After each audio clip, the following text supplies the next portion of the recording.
안녕하세요. 주식의 소리의 애솔입니다. 네, 어느덧 올해의 마지막 종목이 찾아왔습니다. 파인메딕스를 끝으로 한참 동안은 청약이 없는데요. 유종의 미를 잘 걷어줬으면 하는 마음이고요. 마지막인 만큼 더 정성스럽게 내용과 수요 예측 결과 같이 보도록 하겠습니다. 파인메딕스는 내시경 시술기구의 국산화에 성공을 한 기업입니다. 프로슈머형 기업으로서의 정체성을 갖고 있는데요. 소화기 내과 전문의 출신인 전성우 대표가 설립한 회사고요. 의사로서 직접 시술을 하면서 느꼈던 불편함을 토대로 창업을 결심했다고 합니다. 그래서 의료 현장에서의 풍부한 임상 경험과 그리고 의료인들의 다양한 요구를 반영해서 내시경 시술 도구 등의 제품을 기획하고 생산할 수 있다. 그런 장점이 있다라고 보시면 됩니다. 창업했던 당시만 하더라도 제품 대부분이 외국산이라 의료진의 피드백들이 바로 반영되기가 어려웠대요. 그래서 외국 업체가 장악을 하던 내시경용 시술기구를 국산화해야겠다라고 생각하고 힘써 오신 것 같아요. 그래서 회사는 후발주자이긴 하지만 빠르게 따라잡으면서 국산화에 성공한 여러 제품들을 보유하고 있습니다. 주요 제품으로는 치료용 내시경 시술에 사용되는 나이프, 인젝터, 스네어 정도를 살펴보시면 충분할 것 같아요. 자, 나이프는 절개도라고도 하고요. 초기 암 등의 병변을 제거하는 내시경 점막 박리술에 사용되는 일회성 시술 기구입니다. 나이프를 통해서 융기된, 그러니까 튀어나온 조직을 열에너지에 의해 파괴시키면서 정교하게 절제를 하고 떼어내는 용도로 쓰인다라고 이해하시면 되겠어요. 다음으로 인젝터는 일회용 내시경용 주사침을 얘기합니다. 내시경 시술에서 주사기 역할을 하는 필수 제품인 거고요. 내시경 점막 박리술에서 조직을 떼어낼 때 그 조직을 더 팽창시키고 튀어나오게 만든 다음에 박리를 하나 봐요. 그럴 때 인젝터가 필요한 것 같고, 그리고 내시경 점막 절제술을 통해서 용종을 떼어낼 때에도 마찬가지로 사용이 됩니다. 그리고 출혈을 막기 위해서 지혈 약물을 삽입할 때에도 이 주사침이 필요하고요. 자, 다음으로 스네어. 스네어는 올가미라는 뜻을 가지고 있는데, 올가미는 위장관 용종을 제거할 때 사용되는 시술 기구고요. 용종이 있는 곳에다가 올가미를 위치시키고 올가미로 1에서 한 2mm의 주변 정상 점막까지 포함해서 용종을 포획한 후에 딱 제거를 한다는 겁니다. 말 그대로 올가미인 거죠. 모양에 따라서 난원형, 반월형, 육각형 등으로 분류된다고 하고요. 시술자의 취향과 선호도에 따라서 다양한 제품 사양을 구비하고 있습니다. 자, 얘기한 딱 3가지의 제품만 있는 건 아니고요. 포함을 해서 내시경 관련된 다양한 포트폴리오를 구축하고 있다 보시면 되겠어요. 자, 우리 내시경 시술 기구는 외국산이 대부분이라고 했잖아요. 시장을 선점하고 있는 기업으로는 일본의 올림푸스와 미국의 보스턴 사이언티픽, 쿵 메디칼 같은 글로벌 업체들이 있습니다. 이들 대비해서 회사는 당연하게 후발주자인데요. 글로벌 업체들 대비해서 제품 라인업이 다양하고 업그레이드와 리뉴얼을 자주 함으로써 시장 경쟁력을 유지하고 있다고 합니다. 그리고 기술력은 또 이런 부분에서 확인할 수가 있을 것 같아요. 세계 최초로 하이브리드형 ESD 나이프 개발에 성공을 했거든요. 시술을 하면서 나이프의 교체가 필요할 때가 있는데 2가지 유형의 나이프를 결합한 형태로 만들어서 교체 없이 진행을 시키고 시술 시간과 평균 절제 시간을 모두 감소할 수 있게끔 했습니다. 이런 기술 경쟁력을 바탕으로 수출 규모를 계속 늘려가고 있는데요. 작년 기준 해외 매출의 비중이 약 30%로 22년에 16억 원 대비해서 30억 원까지 확대가 된 상태입니다. 러시아, 우크라이나, 동유럽 국가를 중심으로 영국과 일본, 인도, 말레이시아 등등으로 계속 국가를 진출을 하고 있어요. 확대되고 있어요. 근데 저는 이것보다는 시장 점유율이 궁금하긴 했는데 정확하게 기재가 되지는 않았더라고요. 근데 들리는 바에 의하면 파인메딕스가 한 20에서 30% 정도로 추정이 된다라고 하고요. 외산이 거의 70% 이상을 차지했던 그런 시장에서 점유율을 꾸준히 잘 늘려가고 있다고 합니다. 네, 그리고 최근에 해외 제품의 공급이 확대되고 있다는 또 좋은 뉴스를 들려줬어요. 독일 국제의료기기 전시회에 참여해서 독일과 일본, 영국 등의 주요 바이어들과 구체적으로 제품 공급 논의를 했는데 우선은 독일에서 용종 절제용 기구인 올가미, 스네어를 연간 27만 개 판매하기로 했다고 합니다. 자, 미국 진출에도 나서는데요. 영국 대형 의료기기 유통기업인 크레오 메디컬사와 손을 잡고 OEM 확대 사업을 구체화했다고 합니다. 내년 6월 미국 전역에 병원 공급하는 것을 목표로 이번 달부터 사업은 시작한대요. 그리고 중국 시장도 공략을 합니다. 중국 내의 내시경 1위 기업인 소너스케이프사와 주요 제품의 인허가를 완료하고 국내 총판 본계약을 진행할 계획이라고 해요. 내년부터 본격 판매될 예정이라고 합니다. 그래서 올해 하반기와 내년의 매출 확대에 대한 기대감이 큰 상황.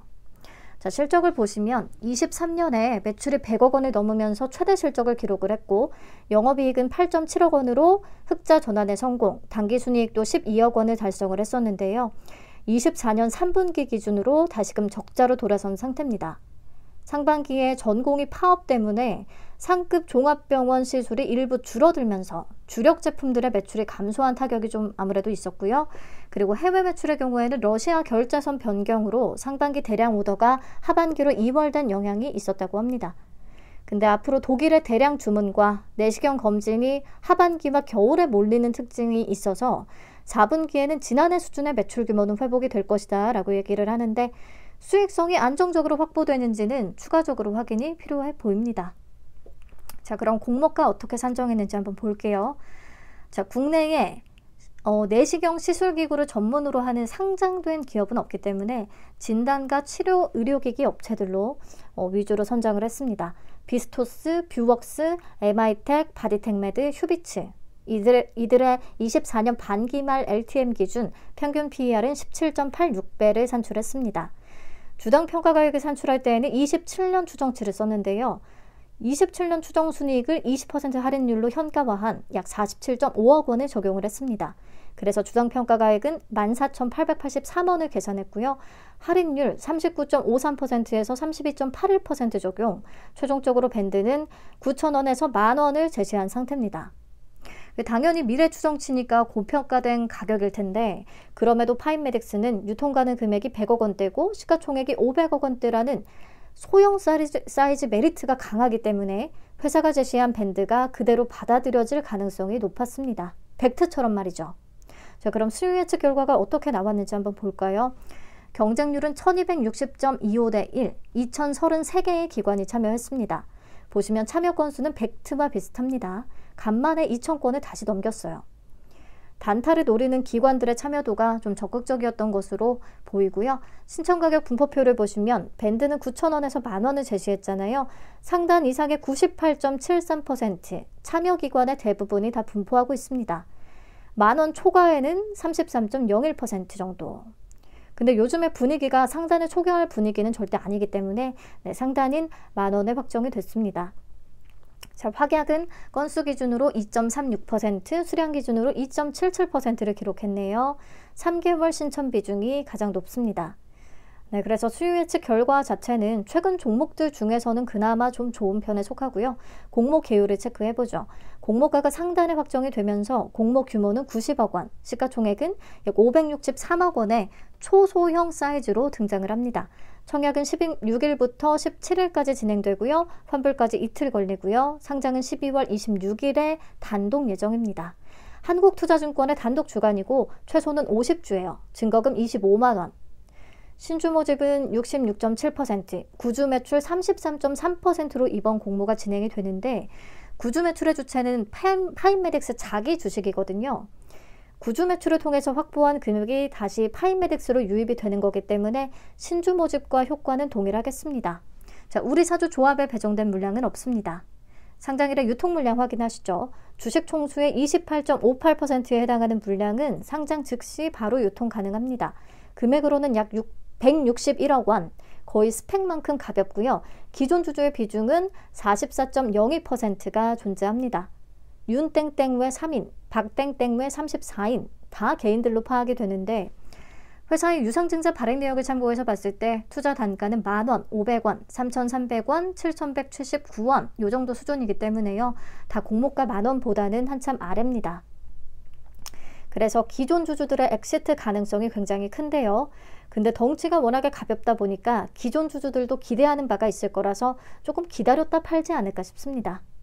네, 정리를 해보면 경쟁률이 높고 참여기관 대부분 상단 이상에 분포했고 공모가는 상단인 10,000원의 확정, 확약은 건수 기준 2.36%, 수량 기준으로 2.77%, 상장일에 유통가능 물량은 28.58%인데 그중에 기존 주주가 차지하는 비중이 44.02% 정도가 되고 그들의 단가는 공모가보다는 다 아래다. 근데 다른 거를 다 떠나서 유통 가능 금액이 약 161억 원이라는 매력이 가장 크다. 자, 근데 조금 충격적인 사실은요. 제가 24년 예상 순이익인 4.6억 원 정도를 기준으로 해서 주당 평가가액을 산정을 해보니까 약 1293원이 나왔다라는 거. 25년 추정치를 20% 할인율 적용해서 계산을 해보더라도 약 8,576원으로 공모가 만원에 여전히 못 미친다라는 거. 그래서 파인메딕스는 사실 실적에 비해서는 공모가가 여전히 어마어마하게 비싼 상태거든요. 어떻게 보면은 우리 그 3A 로직스 걔보다도 고평가가 훨씬 심해요. 네. 근데 그냥 공모주 수급에 기대서 가볍기 때문에 상장일에 펌핑이 나왔을 때 잘 털고 나오는 게 맘 편한 종목이지 않을까 싶습니다. 네, 얘는 뭐 되는 조건에서는 가벼움 조건으로서는 거의 100점에 가깝기 때문에 다른 단점들을 좀 커버하고 갈만하다.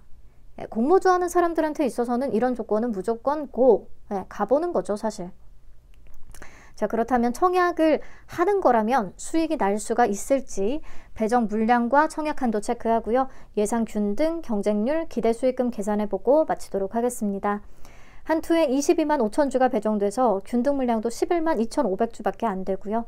그리고 한 투는 일반 등급의 한도가 엄청 낮다라는 거 아시죠? 50% 기준으로는 3,500주까지 가능한데 증거금으로는 1,750만 원. 아주 귀엽습니다. 하고 싶어도 좀 못하는 종목이 될 수밖에 없겠어요. 자, 100% 우대 등급은 3,500만 원까지, 200% 등급은 7,000만 원까지, 300% 최우대 등급은 1억 500만 원까지가 다 청약 한도입니다. 자, 최소는 50주 증거금 25만 원이라고 말씀을 드렸습니다. 최근 들어서 청약 참여도가 완전히 가라앉은 상태라 토모큐브 이후로는 10만 건을 넘겼던 적이 한 번도 없었어요. 최근에 그나마 높았던 게 마찬가지로 가벼웠던 벡트라는 종목인데 벡트에 최종적으로 86,783건이 참여했습니다.